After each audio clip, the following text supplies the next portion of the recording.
되어 있습니다. 11장부터 11장까지는 교리로 되어 있고 12장부터 마지막 16장까지는 그리스도인의 삶에 대해서 사도 바울이 말하고 있는 책이 바로 이 로마서입니다. 12장 1절 2절 말씀은 하나님의 앞에서 어떤 성도가 되어야 될까? 어떤 예배를 드려야 될까? 어떻게 내가 나아가야 될까? 라는 것을 말하고 있습니다. 12장 1절 2절 말씀 제가 한번 읽어드리면, 그러므로 형제들아, 내가 하나님의 모든 자비하심으로 너희를 권하노니 너희 몸을 하나님이 기뻐하시는 거룩한 산제물로 드리라. 이는 너희가 드릴 영적 예배니라. 너희는 이 세대를 본받지 말고 오직 마음을 새롭게 함으로 변화를 받아 하나님의 선하시고 기뻐하시고 온전하신 뜻이 무엇인지 분별하도록 하라. 이렇게 되어 있습니다. 몸과 마음에 대해서 이야기를 합니다. 그런데 우리가 생각해 볼 것은, 우리의 몸이 움직이는 것은 우리의 마음이 변화됐을 때 움직이는 거예요. 마음이 없는데 몸이 움직인다? 인간은 그렇게 할 수 없습니다. 생각해 보십시오. 내가 이 일을 해야 되겠다고 마음을 먹어야 이 손과 발이 움직이잖아요. 그 얘기를 하는 거예요. 내가 산 제물로 드려지기 위해서는 내 마음이 이미 하나님께 나를 산 제물로 드려야 되겠다라는 마음이 믿음으로 생겨났을 때 나는 산 제물을 드릴 수 있는 것이다. 그래서 마음이 상당히 중요한 것이다 라는 것이죠. 우리가 신앙생활하는 모든 것들도 그렇습니다. 우리가 신앙생활할 때 기도하고 말씀 읽고 교제하고 서로 좋은 것을 나누고 전도하고, 이 모든 것들이 하나님의 말씀을 읽음으로 인해서 이 말씀이 성령의 감동으로 내 마음에 들어왔을 때 내 마음이 변화되고, 그 변화된 마음으로 내가 기도하는 거예요. 내가 변화되지 않는데 내가 기도한다? 있을 수 없는 일입니다. 인간은 더 있을 수 없는 일이에요. 인간은 할 수가 없어요. 그렇게 내 스스로 할 수 없다는 거죠. 중요한 것은 하나님의 말씀이 성령의 감동으로 내 마음에 들어왔을 때 내가 변화된 삶을 살 수 있다라는 것을 로마서 1장 12장 1절 2절에서 말씀하고 계신다. 그러니까 모든 것이 마음의 문제인 거예요. 모든 것이 마음이 변화됐을 때 몸이 움직이기 때문에 그렇습니다. 1절과 2절 말씀, 1절에는 몸에 대해서 이야기하고 2절에는 마음에 대해서 이야기하니까 몸과 마음은 따로따로 이렇게 움직이는 것처럼 느껴지겠지만 절대 그렇지 않습니다. 몸과 마음은 하나로 연합되어서 이루어지는 거예요. 그래서 우리가 행동을 하면 저 사람 마음이 저렇구나 라고 알게 되는 것이죠. 그런데 중요한 것은 2절 말씀에서 내가 지금 하고 있는 행동이 하나님이 기뻐하시는 뜻에 따라 행동하는 것인지 분별하래요. 이게 상당히 중요한 겁니다. 우리가 비행기를 타고 다닐 때 검색대를 지나잖아요. 그때 이게 좋은 물건을 가져왔는지 해로운 물건을 가져왔는지 이렇게 검열을 하잖아요.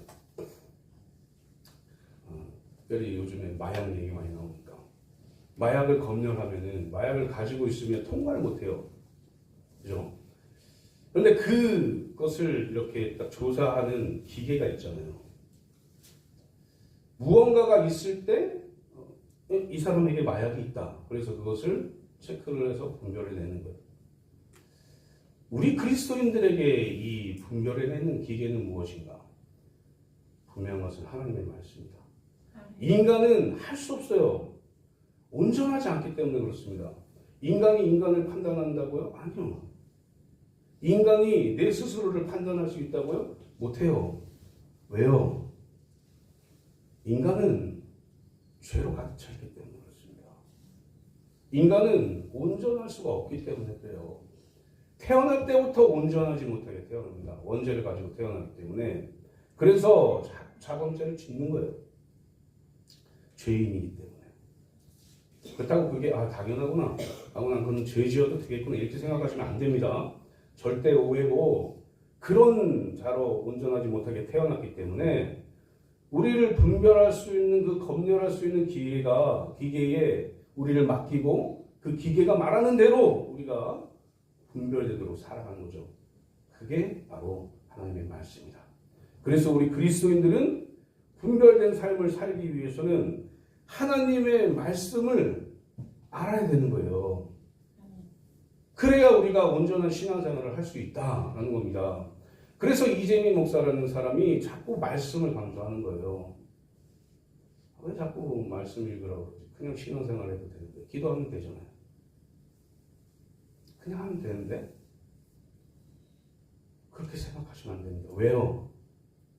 우리가 기도하는 것도, 우리가 말씀 읽는 것도, 우리가 신앙생활하고 교제하는 것도, 우리가 전도하는 것도 모두 다 하나님의 말씀이 성경에 적혀있기 때문에 그렇습니다. 그리고 이 모든 것이 다 하나님의 뜻이기 때문에 그래요. 이 성경에는 기도하라, 말씀 읽어라, 말씀대로 살아라 라고 계속 끊임없이 온전하지 못한 인간들에게 온전하신 하나님께서 말씀하고 계세요. 그러니까 그리스도인들, 곧 하나님의 백성은 그 말씀에 우리를 비춰서 내가 지금 잘하고 있나? 내가 지금 분별된 삶을 살고 있나?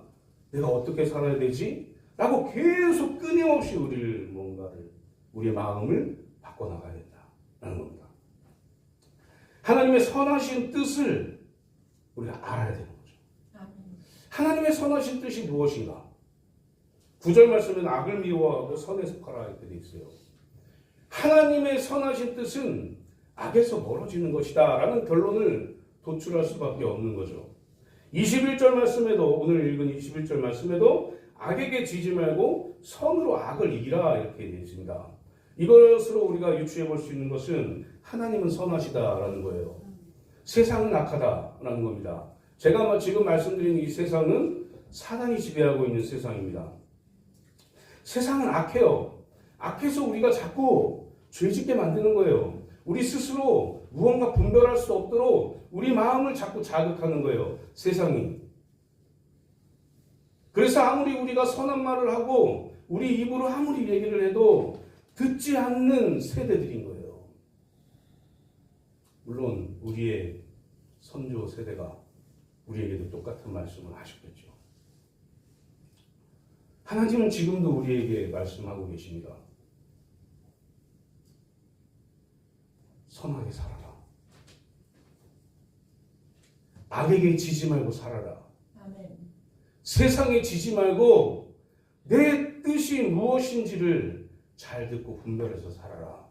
지금도 그렇게 말씀하고 있습니다.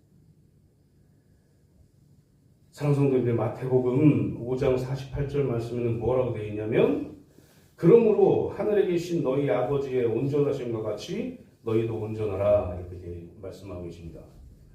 하나님은 온전하신 분이에요. 믿으십니까? 온전하신 분이 이 세상을 창조하셨단 말이에요. 그리고 우리 인간도 창조하셨어요. 그리고 하나님의 영인 성령을 우리의 생기를 우리의 코에 불어넣으셨다. 그래서 우리는 하나님의 형상을 닮은 그런 사람으로 이 땅에 태어난 거예요. 엄청나게 놀라운 일이죠. 창조론을 믿는 사람들은 다 이렇게 얘기합니다. 사랑하는 성도님들, 하나님의 백성인 우리는 그런 사람들입니다. 하나님의 형상을 닮은 하나님의 생기가 불어넣어져 있는 그런 존재예요. 그러니까 우리가 생각해 볼 게 무엇이냐? 그런 존재면 어떻게 살아야 되지? 라는 거예요. 그런 존재면 어떻게 살아야 됩니까? 하나님과 똑같은 형상으로, 하나님의 형상으로 창조된 우리는 어떻게 살아야 됩니까? 하나님처럼 살게 돼 있어요. 아무리 부정을 해도 하나님의 백성은 하나님처럼 살아야 되는 거예요. 그래서 마태복음 5장 48절에서 이렇게 얘기하는 겁니다. 아버지의 온전하심과 같이 너희도 온전하라. 이렇게 말씀하고 계십니다. 이 온전하게 되기 위해서는 하나님의 말씀대로 분별되는 삶을 살아내야 된다. 이 분별하다라는 단어는 원어로 도키마제인 이렇게 얘기해요. 헬라어겠죠. 도키마제인 이렇게 얘기하는데 그 뜻이 뭐냐면 시험을 통해 입증하여 받아들인다 이거예요. 그러니까 하나님께서 말씀하시는 것이 어떤 뜻인지를 우리가 시험 문제 풀듯이 해봐야 된다는 거예요. 아 그렇구나. 아 그렇구나. 끝나면 안 돼요. 그래서 우리가 말씀을 읽고 그것을 적용하는 것이 굉장히 중요하다라는 말입니다. 계속 우리의 삶에 적용해내야 돼요. 적용해 나가야 돼요. 이게 진짜 이게 되네? 내가 기도했더니 정말 응답이 오네? 내가 이렇게 세상 사람들과 잘 지냈더니 하나님이 더 큰 복을 주시네? 이걸 체험해야 된다고요. 그게 분별하는 거예요. 이렇게 생각하시면 안 돼요. 이거는 악한 거, 이거는 선한 거, 악한 거, 선한 거, 악한 거, 선한 거. 이렇게 생각해놓고 끝나면 안 된다고요. 이게 무슨 말씀인지 이해하시겠죠? 적용이 정말 중요한 것이다. 말씀대로 사는 것이 정말 중요한 것이다. 아멘. 말씀 아무리 많이 읽어도요. 말씀을 잘 알아도요. 내 삶에 변화가 없는 것은 말씀대로 살지 않기 때문에 그렇습니다. 이게 아주 비근한 예로 신대원을 열심히 준비해요. 뭔가 시험을 열심히 준비해요. 상당히 어려운 시험을 막 준비해요.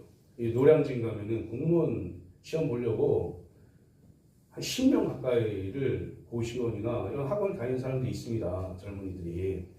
지금 좀 줄었다고 얘기가 나오지만 한때 공무원 열풍이 불 때는 노량진에 발 디딜 틈이 없이 사람들이, 청년들이 많았어요. 그들이 이론적으로 막 이렇게 알아요. 그냥 예를 드는 거예요. 이론적으로 막 아는데 시험을 예습 복습 안 하고 시험 문제를 한 번도 안 풀어봐요. 그 사람이 시험 잘 풀까요? 그냥 아는 겁니다. 아는 거. 시험을 풀어봐야 어떻게 시험의 유형이 어떤지를 아는 거예요. 그래서 시험을 더 잘 볼 수 있는 것이죠. 마찬가지입니다. 우리가 신앙생활을 해야 되는데 우리 그리스도인들은 신앙생활을 해야 되는 사람들입니다. 그리스도인은 그냥 이론적으로 뭔가 이게 하나님 말씀이구나 이렇게 끝나면 안 되는 사람들이에요. 왜냐하면 온전하게 살아가야 되기 때문에 그래요. 그래서 우리 그리스도인들이 신앙생활을 잘 하기 위해서 하나님의 말씀을 읽고 이렇게 살라고 하는구나 하고 살아보는 거예요. 그래야 분별되는 겁니다. 그러니 사랑하는 성도님들 말씀대로 살아보십시오. 이 말씀이 정말 나에게 이루어지는지 이루어지지 않는지 말씀대로 살아봐야 알 수 있어요. 말씀대로 살지도 않으면서 하나님은 없어. 하나님은 내가 아무리 기도해도 들어주지도 않아. 말씀대로 안 사는데요. 당연히 안 들어주지 않겠습니까? 말씀대로 살아야 하나님이 그 말씀을 이루신다. 아멘. 시험해보는 게 바로 분별하는 거예요. 적용해보는 게 분별하는 겁니다. 사랑하는 성도님들, 세상에서 하나님의 말씀을 적용해서 하나님이 어떻게 우리에게 은혜를 주시는지 계속해서 체험하십시오. 아멘. 그렇게 해서 정말 하나님의 놀라운 은혜를 경험하시는 저 성도님들 되시기를 주님의 이름으로 축복합니다. 아멘. 그렇다면 그리스도인의 분별된 삶은 어떤 삶일까? 첫 번째로 누구라도 저주하지 말고 축복하는 삶입니다. 참 어려운 거예요, 이게. 누구라도 저주하지 말고 축복하는 삶이 그리스도인들의 분별된 삶이다. 12장 3절부터 13절까지는 성도가 교회 안에서 성도들 간에 어떤 생활을 해야 되는지 쭉 나와 있습니다. 오늘은 이제 14절부터 본문이기 때문에 이제 13절부터 13절까지는 그렇게 나와 있어요. 은혜에 따라서, 믿음의 분량에 따라서, 하나님이 주시는 은사에 따라서 교회 안에서 교제하라 이렇게 말하고 있어요. 교회 안에서 예배드리고 찬양하고 교제하는 것, 이것이 굉장히 중요한 것입니다. 그리스도인들에게는 하나님을 향한 것이죠. 그런데 인간을 향한 어떤 교제 가운데는 어떻게 원만하게 교제해야 되는가? 바로 저 말씀이에요. 누구라도 저주하지 말고 축복해 줘요.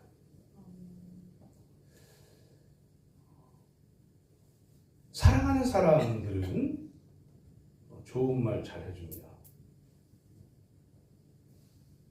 자녀들에게 좋은 말 잘 해줘요. 사랑하니까. 배우자들끼리 좋은 말 잘 해줘요. 사랑하니까. 아니신 분들이 있습니까? 벽을 보고 막 축복하고 쓰시죠. 요즘은 강아지 보고 축복하고 그러는가요? 이게 동물 비하 얘기는 하면 안 되니까. 어찌되었든 사랑하는 사람에게는 좋은 말을 할 수밖에 없어요. 좋은 말을 하는 게 쉽고. 그런데 예수님은 그렇게 말씀하시지 않으세요. 너희들 가서 사랑하는 사람한테만 축복의 말을 해라. 예수님이 어디 그렇게 말씀하십니까? 원수를 내 몸과 같이 사랑하래요. 이래서 어려운 거예요. 세상은 상식적으로 이해할 수 없는 것을 예수님이 하라고 하시니까, 그게 하나님의 말씀이니까 그걸 적용하려다 보니 너무 힘든 거예요. 원수 같은 남편,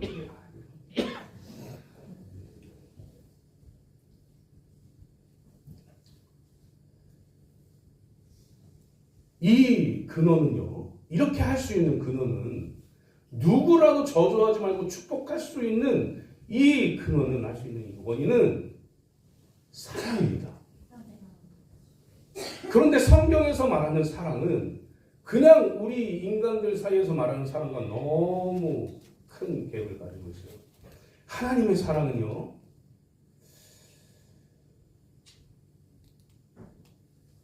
하나님이 우리를 사랑하는 것을 보면 어떻게 저렇게 할 수 있지?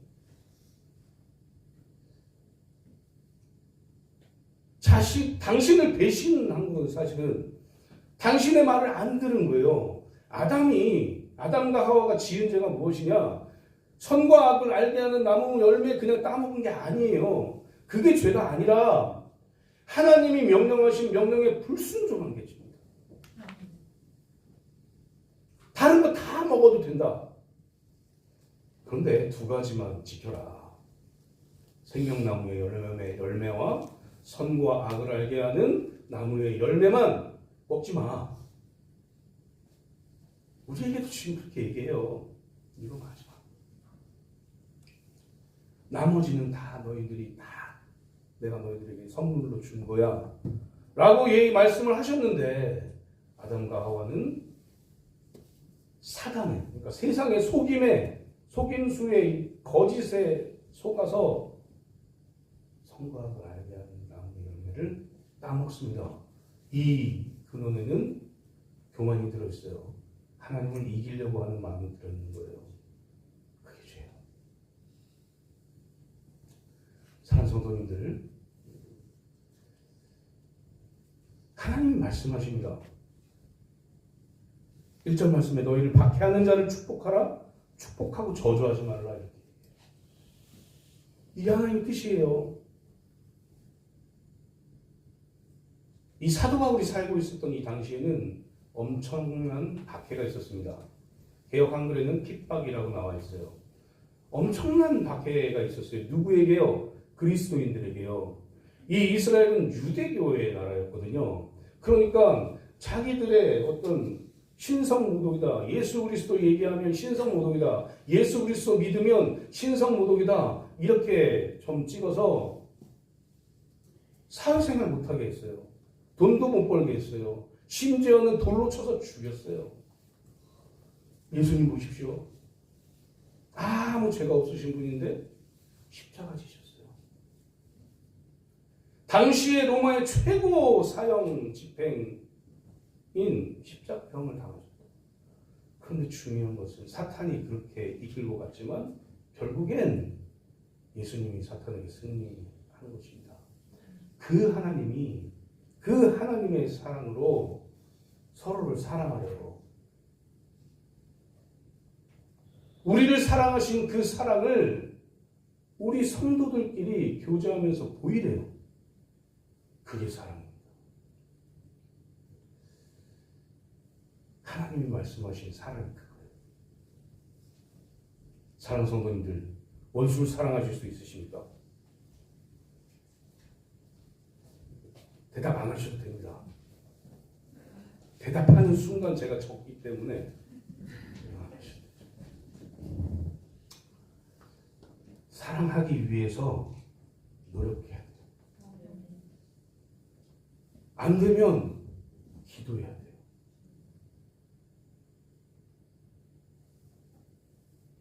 누구든지 다, 목사님 저도요, 사랑하지 못할 때가 있어요.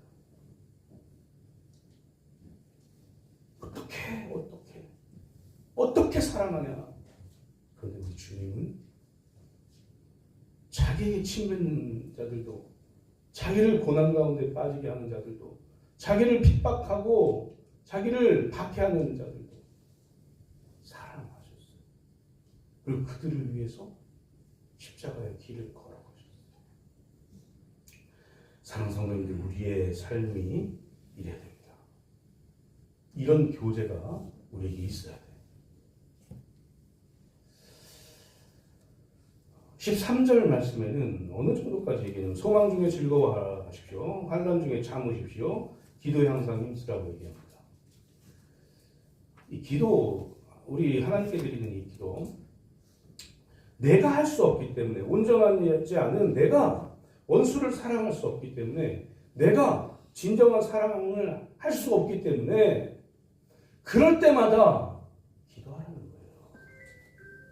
그럴 때마다 기도하고, 하나님 도와주십시오. 내가 사랑할 수 있게 도와주십시오. 내가 지금 이런 상황이지만, 사랑할 수 없는 상황이지만, 그래도 하나님, 내가 하나님의 형상인 저 사람을 사랑할 수 있게 도와주세요.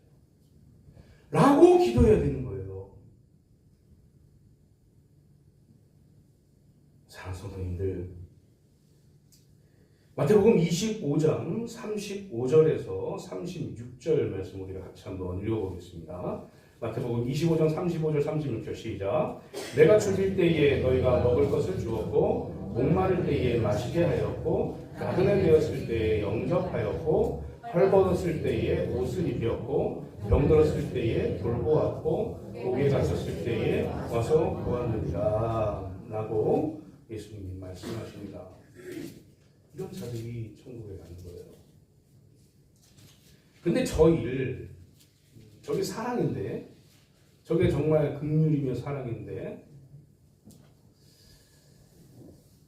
사람들은 생각하죠. 아니 뭐 자신이 잘못한 거, 자신이 버린 거 자기 스스로 해결해야지, 뭘 도움을 주고 뭘 그런가, 뭐 사랑을 하고 그런가 라고 세상 사람들은 생각하는 사람들이 있어요. 그런데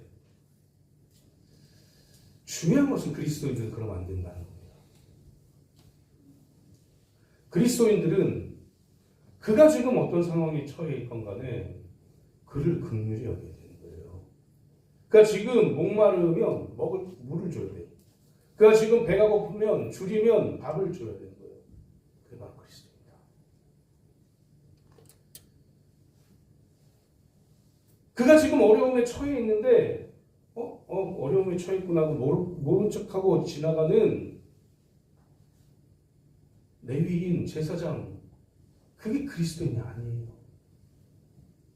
뭔가 내가 지금 목사 욕한 거 뭔가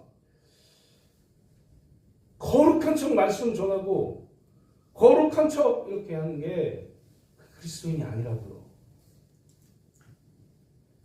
제가 예전에 한번 말씀드렸는데 여기서 지금 아프신 분이 있어서 쓰러지면 저는 설교 안 해요. 119 불러서 가요. 같이. 사랑 아닙니까 그게 사랑 아니겠습니까? 그게 말씀을 그대로 내 삶에 적용하는 것 아니겠습니까? 하나님은 이것을 원한다. 그래서 어려움과 아픔 가운데 있는 성도들이 있다면 14절 이하의 말씀처럼 너희의 모든 것을 다해서 도와라.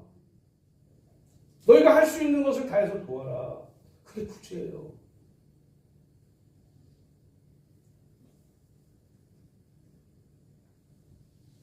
내일 아니어서 그냥 모른 척하라? 우리 주님 그렇게 말씀하신 적 한 번도 없습니다. 우리 하나님 그렇게 말씀하신 적이 한 번도 없어요. 구제하는 거, 긍휼력이 있어 돕는 거, 사랑하는 거, 이것은 신약에만 국한되어 있는 게 아니에요. 구약에도 그런 일들이 많이 있죠. 사도 바울 당시, 그러니까 사도 바울이 로마서를 쓴 이 당시에는 사도 바울이 얼마나 많은 박해와 고난을 받았냐면 전도하는 것 때문에 머리만한 돌로 맞았어요. 거의 죽을 뻔해서 성 밖으로 쫓겨나게 됐어요. 죽음을 맛볼 그런 상황에 상당히 많이 처해 있었어요. 우리 성도님들 그렇습니까? 우리 성도님들은 전도를 하면은 누군가가 돌을 던지고 막 이렇게 돌 맞아 보신 분 계십니까? 손들을 대고 돌 맞아 보시고. 사도 바울의 때에 그랬어요. 지금도 무슬림 지역이나 공산 국가에서는 예수님의 이름을 꺼낼 수가 없어요. 기도해야 되는 일이죠. 우리 주님은 나를 저주하는 자를 저주해라 이렇게 얘기하지 않으셨습니다.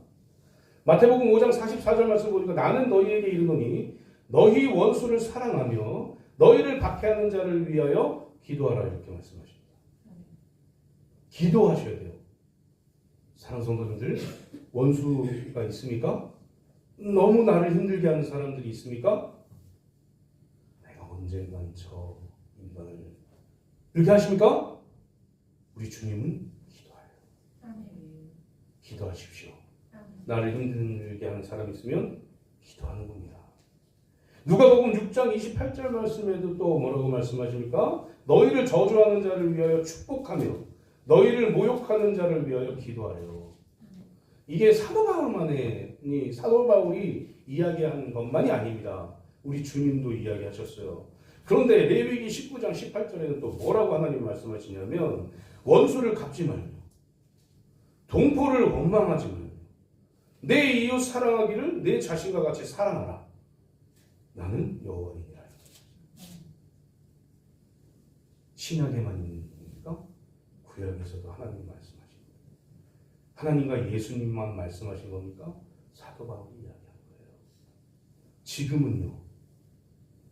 지금은 이렇게 살아야 됩니까? 아니면 다르게 세상 사람들처럼 살아야 됩니까? 지금도 마찬가지로 우리는 원수가 있다면 저주하지 말고 축복하면서 사랑해야 됩니다. 우리 교회 안에서 원수 진리를 만들지 말아야 되지만 혹시라도 나를 힘들게 하면 그 사람을 위해서 기도하세요. 그렇게 해서 분별된 그리스도인의 삶을 살아가시는 저 성도들 되시기를 주님의 이름으로 축복합니다. 두 번째는 즐거움과 슬픔을 함께하는 삶을 살아야 된다. 이게 그리스도인의 분별된 삶이다라는 겁니다. 15절, 18절 한번 읽어보겠습니다. 시작. 즐거워하는 자들과 함께 즐거워하고 우는 자들과 함께 울라. 18절입니다. 할 수 있거든 너희로서는 모든 사람과 더불어 화목하라. 했습니다. 이게 뭐 설명 필요 없이 눈에 보이는 대로 하나님의 말씀 그대로 있는 거예요. 참된 이웃 관계를 맺으라는 겁니다.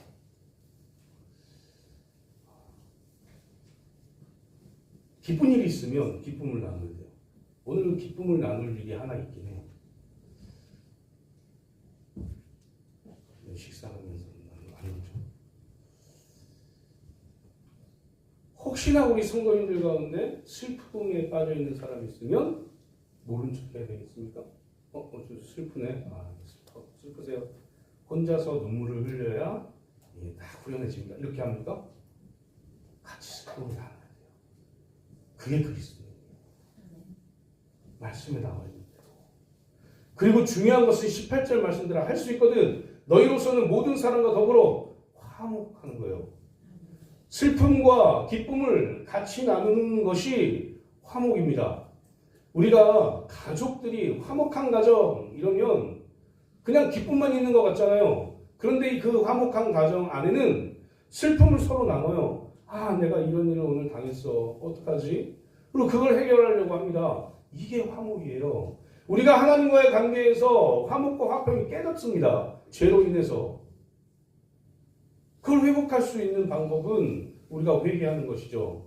잘못을 인정하는 것이죠. 하나님, 오늘 내가 이런 일이 있었습니다. 하나님, 이런 기쁜 일이 있었고 이런 슬픈 일이 있었습니다. 라고 하나님과 나의 것을 나누는 것, 그럴 때 하나님과 화목해지는 거예요.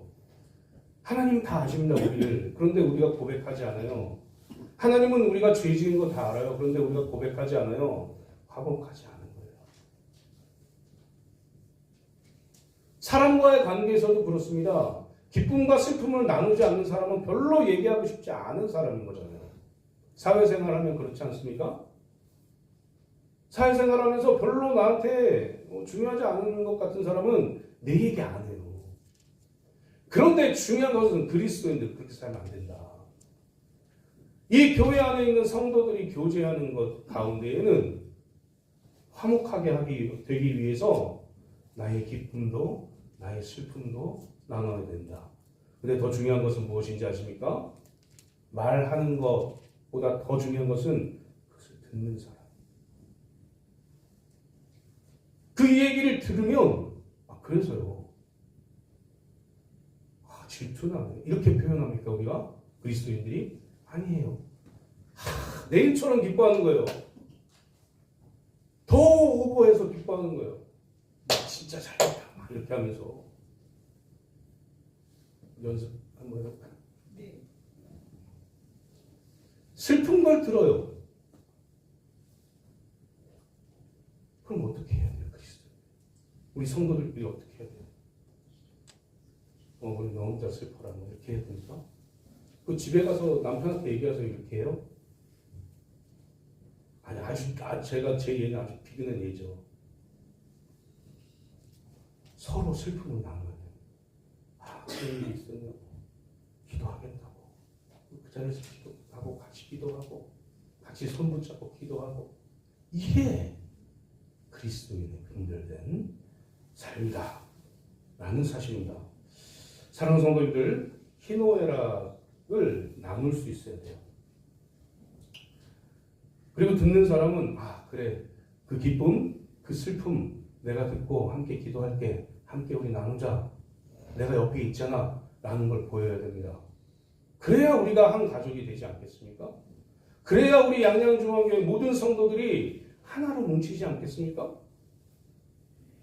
슬픔을 이야기하고 기쁨을 이야기하는데 나 몰라라 하면 하나님이 원하시는 교회가 될 수 없는 거예요. 또 분별된 그리스도인의 삶이 아닌 겁니다. 그러니 기억하십시오.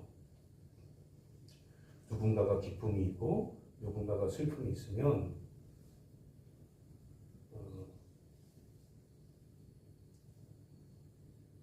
조언하려고 하지 마시고 뭔가 그것에 대해서 코멘트 하려고 하지 마시고 그냥 같이 느끼세요. 같이 기뻐하시고 같이 슬퍼하세요. 내가 네 옆에 있구나. 내가 네 옆에 있다. 계속 그렇게 있을 것이다. 라는 걸 보여주세요. 그래야 우리가 진정한 분별된 그리스도인의 삶을 살아갈 수 있다라는 걸 기억하시고 우리 성도님들은 다 그렇게 온전히 살아가시는 우리가 될 수 있기를 주님의 이름으로 축복합니다. 세 번째 마지막으로 겸손하게 지혜를 배우는 삶을 사는 것이 분별된 그리스도인의 삶이다. 중요한 것은 우리가 서로 마음을 같이 해야 더욱더 겸손해질 수 있는 겁니다. 겸손이 무엇입니까? 겸손한 사람 이렇게 얘기할 때 겸손한 사람은 어떤 사람이에요? 성경이 이야기하기로는 다른 사람들보다 나를 낮게 여겨. 이걸 더 구체적으로 이야기하면 교회 안에 여러 죄송합니다. 이런 언어를 써서 죄송한데 여러 종류의 사람들이 있어요. 부자인 사람이 있고 가난한 사람이 있습니다. 공부를 많이 한 사람이 있고 공부를 많이 못한 사람이 있어요.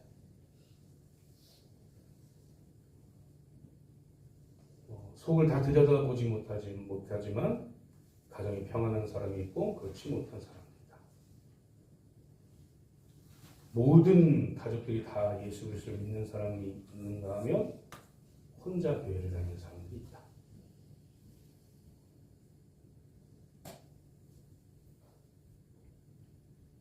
근데 중요한 것은 뭐냐? 겸손한 마음은요, 그걸 다 초월하는 거예요.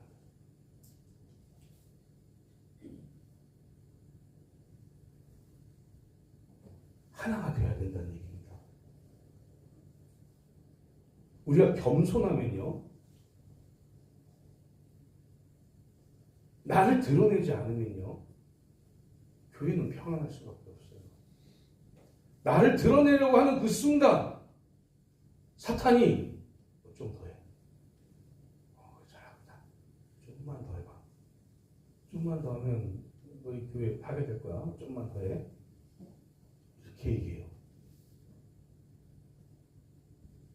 너 잘났잖아. 너 돈 많잖아. 너 많이 배웠잖아. 네가 얘기하면 다 설득되지 않겠어? 네가 얘기하면 모든 일이 다 해결되지 않겠어? 사탄이 지금도 속삭입니다. 그런데 그리스도인들은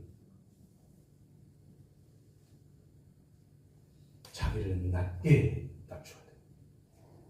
상석에 앉으려고 하면 안 돼요. 다른 사람들을 세워줘야 됩니다. 다른 사람들을 칭찬해야 돼요. 다른 사람들을 높여줘야 돼요. 그게 그리스도인이다. 그게 그리스도인의 분별된 삶이다. 라고 하나님께서 오늘 본문을 통해서 말씀하고 계세요. 사랑하는 성도님들, 겸손하십시오. 아멘. 교만은 패망의 선봉이라고 잠언에서 말하고 있어요. 패망하기 위해서 교만하면 돼요. 내가 패망하고 싶다. 내가 망하고 싶다. 교만하면 돼요. 날 드러내면 돼요. 나 이만큼 가지고 있어. 드러내면 돼요. 나보다 잘난 거 없잖아. 무시하면 돼요. 그런데 중요한 것은 그리스도를 믿는 그리스도인들은 패망하면 안 된다. 승리해야 된다. 왜요? 우리 주님이 승리하셨기 때문에요. 우리도 그것을 닮아 승리해야 된다. 그래서 우리는 겸손해질 수밖에 없는 것이다. 겸손의 왕이 누굽니까? 우리 주님이요.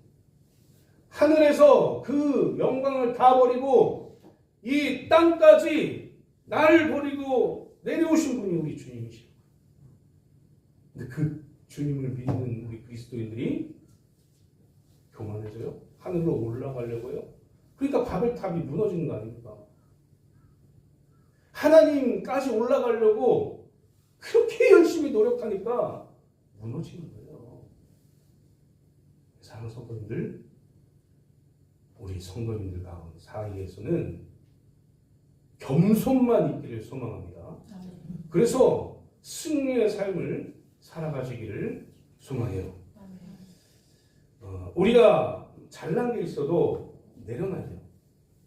우리가 많이 배워도 내려놔야 돼요. 누구처럼요? 오늘 이 로마서라는 서신을 쓴 바울처럼요. 바울 다 내려놨어요. 내가 가지고 있는 거, 내가 배운 거, 내가 가지고 있는 이 기술들 다 내가 어디 가도 돈 벌어먹고 살지만 부자로 살 수 있겠지만 내가 이만큼 배웠지만 주님의 가르침을 들으니 내가 한 거 다 배설물이다. 다 쓰레기 같다. 버렸어요. 우리 뭘 했어요? 예수님처럼 살았어요. 그랬더니 하나님이 사도 바울을 사용하신다. 사도 바울을 통해서 많은 하나님의 백성들이 나오게 하셨다. 사랑하는 성도님들, 겸손에서 나오는 것들입니다. 우리 교회는 안 그러는데요. 어떤 교회들은 그렇습니다. 한두 번 본 게 아니고 제가 생각하면서 본인을 드러내려고 하는 사람들이 꼭 있어요. 근데 그분들이 신앙이 성장되는 걸 제가 한 번도 보지 못했어요. 교만함을 버릴 때 신앙이 성장된다. 내가 잘났지만 내 거 버리고 다른 사람을 위해서 살아갈 때 하나님이 인도하신다. 라는 걸 경험을 통해서 봤어요. 그러니 겸손하십시오. 예수님처럼 겸손하십시오.